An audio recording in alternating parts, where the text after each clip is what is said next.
You can now get a 30-day trial to experience The Athletic for free. Visit the link in the description below to try it now.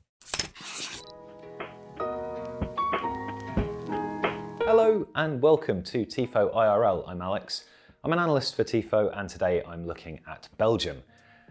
If you like our new channel, Tifo IRL, and you like this sort of video, then please do subscribe, comment on the videos, get involved with that. It's really very helpful to us when people participate in the channel. The other thing I'd like to say before we get started is that there is still building work. If you've watched any of our previous videos on this channel, you'll know that it's a perennial problem. My apologies for that. Obviously, we can't do anything about it. So today we're going to look at Belgium. We're going to look at the squad first a little bit, how they attack, how they defend, what they're good at, what they're not so good at, and why they are rated so highly for this tournament. So, Belgium's squad. Obviously, Belgium have a really good squad. That's why they are the #1 ranked team in the world. It's why a lot of people have them as a favourite, at least for this tournament. In players like Thibaut Courtois, they've got one of the best goalkeepers in the world, Kevin De Bruyne, one of the best playmakers, Lukaku, one of the best strikers. However, there are issues with this squad. They are the most experienced in the tournament in terms of caps per player, but they are also the oldest. And that's particularly a problem with the centre-backs, where they're not quite as, let's say, athletic and quick as they were before. There are also injury issues. So Axel Witsel, who is the Borussia Dortmund defensive midfielder, he's not played club football since January. Eden Hazard hasn't featured for Belgium for 18 months and has barely managed to get a game for Real Madrid.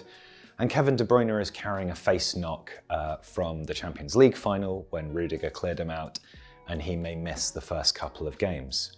So let's have a look at Belgium's probable ideal starting lineup and then show some of the options that might come in if those injury problems are there. Axel Witsel, probably going to be replaced by Leon Den Donker. Similar kind of player in terms of physicality. Den Donker's actually a little bit more aggressive and attacking, so that might not be the worst thing in the world. De Bruyne could play as a central midfielder, but if he doesn't play, it's likely that Leandro Trossard will take that role up there, or possibly Jeremy Doku, who's a young, exciting player, youngest player in the squad actually. Romelu Lukaku, obviously he's going to start the big games, but it is worth noting that Michy Batshuayi, who's his understudy, the two of them have the second and third best caps to goals ratio in the tournament, behind only Serge Gnabry. That's from a really good piece, by the way, in The Athletic that Tom Warville and Mark Carey have done, going through all of the stats and facts for the tournament. So I would advise you to check that out. Let's also look at other parts of the pitch. Right, so Thorgan Hazard here on the left wing back role. They've got quite a few good options here. Could be Yannick Carrasco, could be Nacer Chadli. Carrasco's won La Liga with Atletico Madrid, but Hazard's probably going to start that role.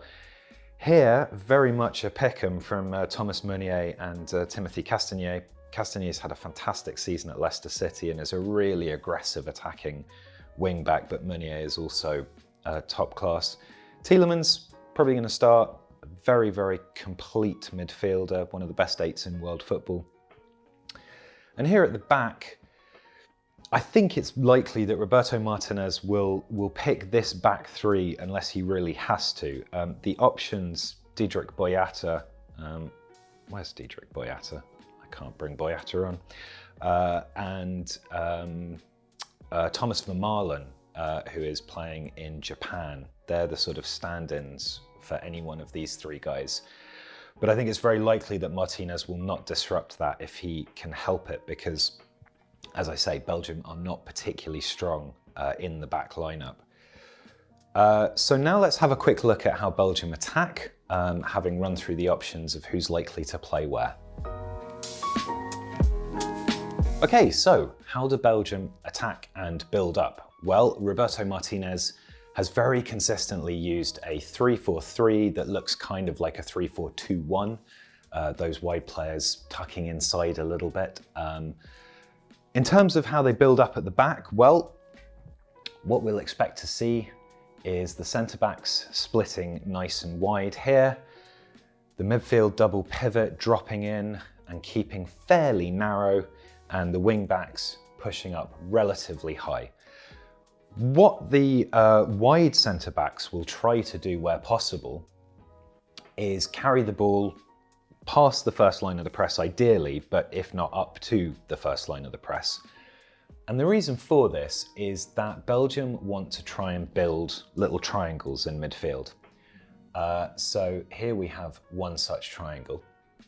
The reason that they do this is because they want to attract opposition players across, and by circulating the ball well between quick technical players or technical players with quick feet, they're able to move the ball in tight spaces between themselves and attract the opposition across. That is something that they'll do on either side. It's also worth noting that if they progress the ball, relatively high up the pitch, let's say that they're up here, but the opposition have really got them hemmed in pretty well, then they're not afraid to just recycle and go all the way back and begin again. And again, you'll then see the dropping in, that position starting to come. So they'll try and get the ball forward in the wide areas, but they'll go back if things don't go according to plan. Now, this triangle thing, they like to do it particularly on the right-hand side. And there are two reasons for that. Reason one is Kevin De Bruyne. As we've said, Kevin De Bruyne is a world-class playmaker. And as everybody who watches the Premier League knows, Kevin De Bruyne is particularly good at delivering crosses from this sort of right half space area. Crosses that will bend inside and be really good for forwards to attack. One of the other reasons that Belgium do this on the right-hand side is that because on the left-hand side, they have a slightly different setup. So while the right wing back, whether it's Meunier or Castagnier, is very much a classic right wing back, on the left-hand side, Thorgan Hazard or Carrasco are more like wingers. Thorgan Hazard, to be fair, is actually almost a 10 or an inverted forward. So what you have is a nice opportunity for those players who are more attacking minded to make late runs and attack the box if the opposition are concentrating on what Belgium are doing on Belgium's right-hand side. So I'll show you what I mean by that. If Kevin De Bruyne has the ball here, let's give him the ball to make this clear. The first thing that you're going to see is Belgium will be adopting as high a line as possible. The midfield double pivot will move up so that they've got this area secured here. Obviously, Lukaku is going to lurk and do what he can to provide the opposition centre-backs with an issue. Because De Bruyne is as good as he is, teams will very often double up on him. And that could see a kind of shifting across here. You might have to see this left winger kind of tucking back inside. And what that does is it means that Meunier has got a couple of options. He's either in space for a pass back, which then allows him to do a cross or maybe a pass inside, or he's got a nice clear run into this area and De Bruyne will then be able to pass the ball to him. No, the ball needs to move, not Kevin De Bruyne. And then the ball can come in from there. This is very much a function of the fact that De Bruyne is as good as he is and as dangerous as he is. His ability to keep the ball in tight spaces. De Bruyne is a lot more physical than people sometimes think of him being, so he can hold players off. He'll attract that kind of double marking, and that just creates so much space around him for the overlapping run, the little pass back inside. What then happens, and this is crucial, is that these guys, let's get rid of these arrows here so that it's not so confusing. These guys here, Hazard and Mertens, are going to have kind of, not a free run necessarily, but they're very, very likely to be outnumbering the right fullback in the opposition area. So Hazard can make these late runs in here. Mertens can either make a run that kind of comes through the channel there or linger at the edge of the box. And obviously Lukaku is the kind of striker who's going to tie up at least one centre-back, possibly even two. He's a real threat moving in here. So all of a sudden, Belgium are able not only to attack the box in dangerous positions with runners that are coming from a place where defenders find it quite hard to track those movements, they've also got this tight midfield bunch here. So any kind of knockbacks, any clearances, half clearances will likely be hoovered up by these guys pretty easily. And it's worth noting that Tielemans is an exceptional shooter from this sort of distance. He can take 1 or 2 touch hits and score really good goals from this position. So they're very dangerous pushing up like this. And at the back, these guys will defend this space quite aggressively. Denayer particularly will be the centre-back who moves up and forwards to try and win aerial balls if the ball looks like it's going to hit in this area. Denayer will be very aggressive defending this space while Vertonghen and Alderweireld will sort of tuck in. So Belgium's triangles allow them to draw the opposition to one side and then switch the play or have those late runners attacking. And that's something that they do with real frequency. It's something that teams are probably knowing that they're going to do, but because of the quality of players like De Bruyne and also of the wing backs, it just makes it really, really hard to stop. Belgium do have 2 other ways of attacking, and if we just reset the board slightly, it's worth noting both of them. If you remember the World Cup game that Belgium had against Japan, there was a fantastic counter-attack that came through the centre. Thibaut Courtois rolled the ball forwards and a midfielder, I can't remember who it was, carried the ball up, a couple of quick passes, and Belgium were in.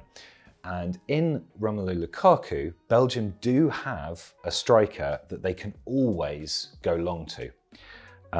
Courtois is pretty decent with the ball at feet. He's also pretty good at rolling it out. But also you can have Belgium counter-attacks that are very, very central. So they'll do this stuff down the wings where the build-up is slower and more patient. And like I say, they'll recycle it if they need to. But if the opportunity is on for a series of very quick vertical passes, whether it's from Courtois to a centre-back, Courtois to Tielemans, who then strikes it forwards, because they've got Lukaku, and also say if Jeremy Doku plays in that right inside forward role, he's rapid, Belgium can quickly counter-attack and go long and will do so quite happily.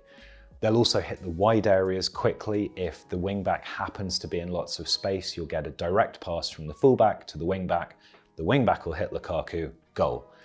So while Belgium generally want to be patient, generally want to work these clever little triangles, they're also absolutely lethal on the break. Now, something about the way they press is kind of instrumental to this. So we'll now look at how Belgium defend, and I'll talk a bit about that. So how do Belgium defend? Well, we talked in the last section a little bit about the pressing, and I'm going to show you in a second how they do that and how it facilitates their counter-attacking game. But it's worth paying attention to Belgium's defence, because if Belgium don't do well in this tournament, it's probably going to be as a result of the sorts of issues that they will have in their defence. Now that's partly because Alderweireld, Vertonghen, whether it's Vermaelen coming in, for example, they are slower than they were. They're still capable readers of the game and they're good passers, but it's very much Belgium's area of weakness. Jason Denayer is a good, solid pro, but he's not Vincent Kompany. So it's worth really focusing on a couple of these Belgian issues because teams are going to be able to exploit that. If we look first though at the pressing, it's just something that's worth noting. So Belgium will press quite high. And let's say that this centre-back has got the ball here. That's being quite awkward. There we go. Lukaku's going to go after the ball. Now, Lukaku is a good presser. Like, he's a strong physical player. He's quick. What Belgium will then look to do is they'll look to press in a kind of square behind Lukaku. And that means that they won't necessarily immediately occupy themselves with their opposite numbers.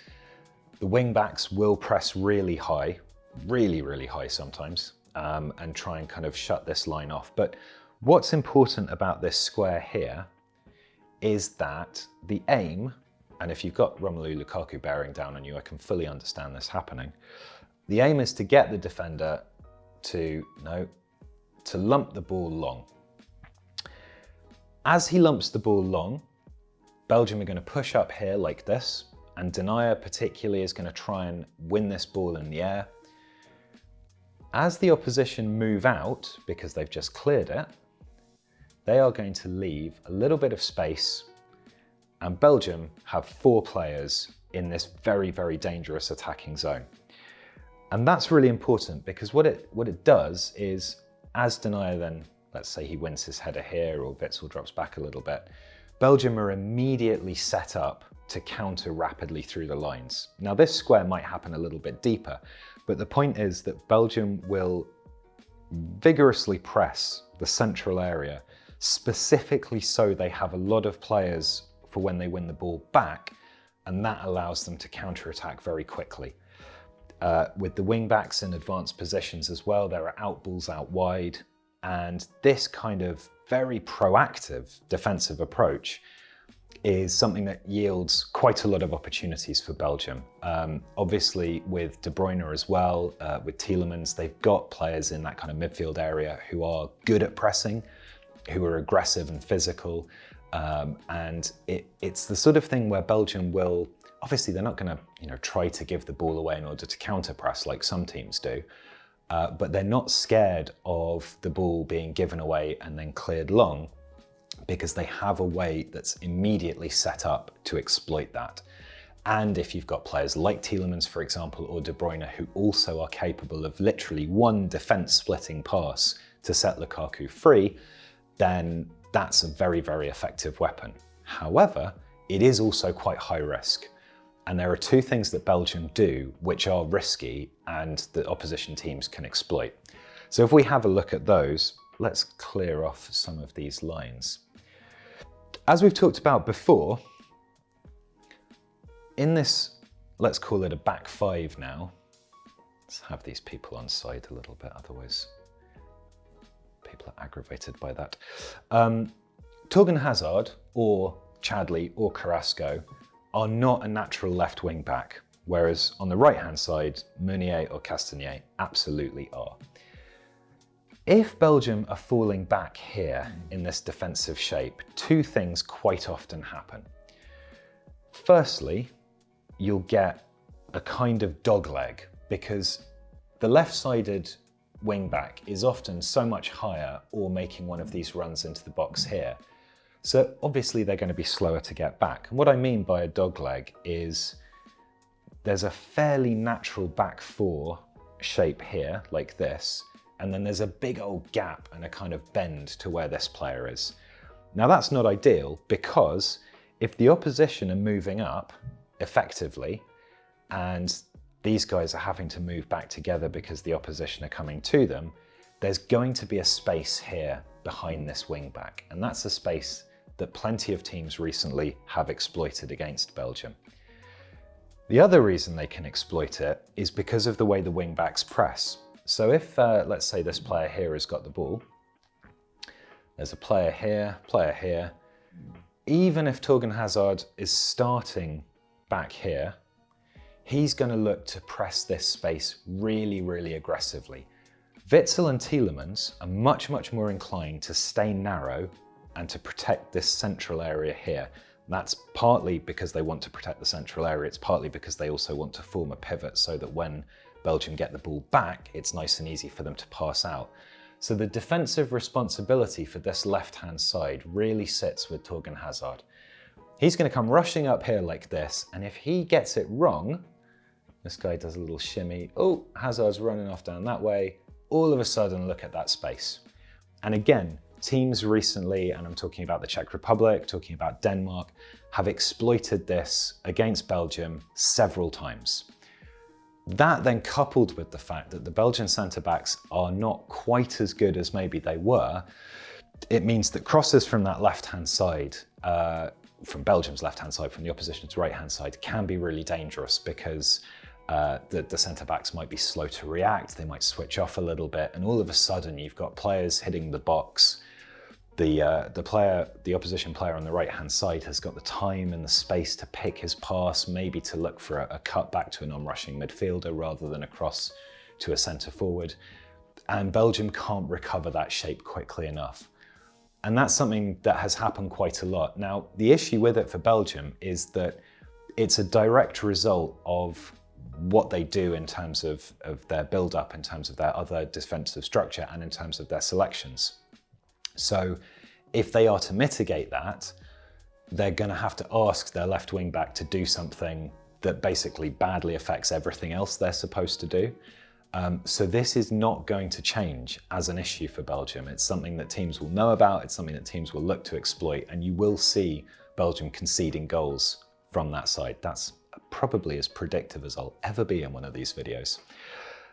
In terms of the defensive structure, otherwise, it's just worth noting again that this double pivot here is very, very solid and very secure, and will afford Belgium the opportunity, should they clear the ball or should Courtois gather it, for these quick counters down the centre. And that's where Belgium are going to be particularly lethal. So we've had a look at how Belgium attack, we've had a look at how they defend, we've seen what they're good at, what they're not good at. It's very likely that they will get out of their group. It seems hard to imagine that unless those injury problems really, really hit them deep. And it is worth saying, a couple of injuries to their centre-backs. You know, Martinez hasn't played a system that's not a back three for ages and ages. So if they lose two centre-backs to injuries, they're really, really going to have to adjust and either change system, which would be a drastic issue, or have, I don't know, maybe like Castagnet filling in as a right-sided centre-back, which he has done for Leicester. But it's not going to take much to unsettle that Belgian defence in terms of selection. But if they go forwards and they get the ball to the right people, then they can play some absolutely scintillating football. So that's Belgium. Thanks very much for watching. As I say, I hope you enjoy what we're doing on this new channel. If you do like this video, please give it a like. If you want to make some comments, please put those in. We'll try and engage with those as well. Yeah, we'll see you soon. If you liked today's video, please subscribe to Tifo to help us reach 1 million subscribers. The Athletic is home to some of the world's best sports journalists, including David Ornstein, Daniel Taylor, Ollie Kay, Amy Lawrence and Rafa Honigstein. There are journalists dedicated to each Premier League team, so every fan gets the coverage they deserve, not just the big clubs. And you can try it for free now for 30 days. See the link in the description.